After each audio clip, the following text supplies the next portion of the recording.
आखिर कर्ण से डरकर क्यों भाग गए थे श्री कृष्ण।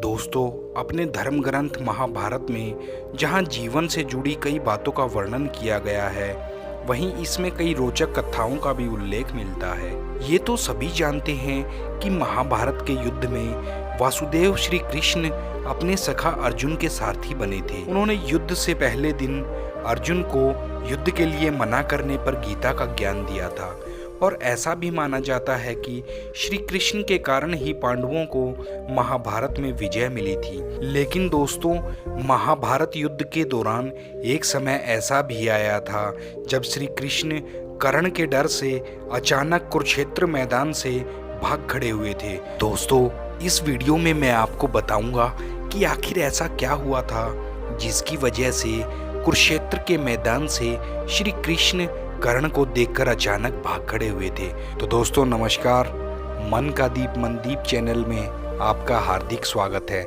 मैं मनदीप गंगोत्री से आपका स्वागत करता हूं। तो चलिए देखते हैं आज का वीडियो। ये कथा उस दिन की है जब कुंती पुत्र अर्जुन ने शिखंडी की सहायता से पितामह भीष्म को कुरुक्षेत्र के मैदान में बाणों की शैया पर लेटा दिया था।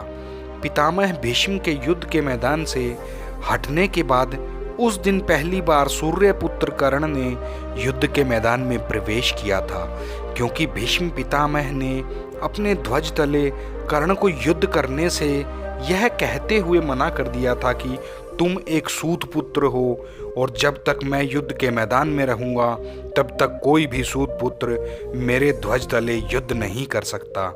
गंगा पुत्र भीष्म के बाणों की शैया पर लेटने के बाद कर्ण ने युद्ध के मैदान में आते ही पांडवों की सेना का विनाश करना शुरू कर दिया था, जिससे उनकी सेना में हाहाकार मच गया था। कर्ण ने युद्ध के मैदान में आते ही ये जता दिया था कि उसके रहते कौरव इतनी जल्दी हार नहीं मानने वाले हैं। अपने युद्ध कौशल से कर्ण जीत का पलड़ा कौरवों की ओर झुका चुका था। उधर अपनी सेना का विनाश देखकर पांडव चिंतित हो उठे। तभी श्री कृष्ण की नजर कर्ण पर पड़ी।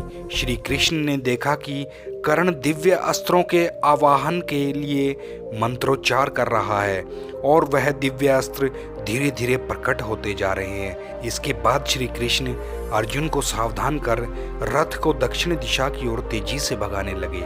अचानक श्री कृष्ण को रथ लेकर भागता देख अर्जुन हैरान हो गए और उनसे भागने का कारण पूछा कि हे सखा, मैं एक योद्धा हूँ और आप अचानक युद्ध के मैदान से कर्ण को देखकर क्यों भाग रहे हैं। अर्जुन की बातें सुनकर वासुदेव कृष्ण ने कहा, अर्जुन, धर्म की स्थापना के लिए तुम्हारा जीवित रहना आवश्यक है और तुम मुझे सबसे प्रिय भी हो, इसलिए मैं तुम्हें खोना नहीं चाहता।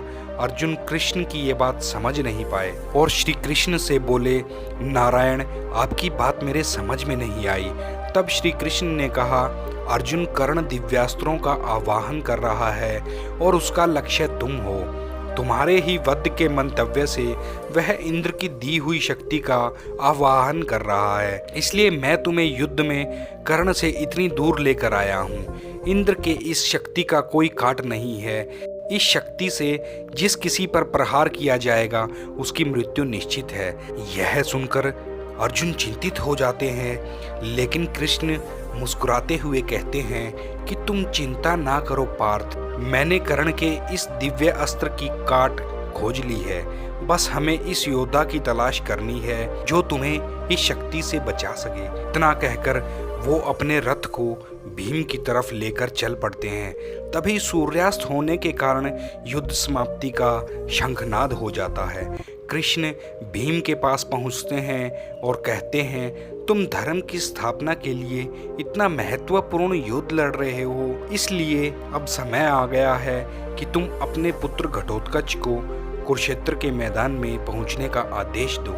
कृष्णा की बात सुनकर भीम अपने पुत्र घटोत्कच को युद्ध के मैदान में जाने का आदेश देता है। अगले दिन घटोत्कच रणभूमि में आ जाता है। युद्ध के बीच मैदान में घटोत्कच दैत्य को देखकर कौरवों की सेना में हाहाकार मच जाता है। कौरव सेना के बड़े बड़े महारथियों के अस्त्र शस्त्र घटोत्कच पर कोई भी प्रभाव नहीं डाल रहे थे।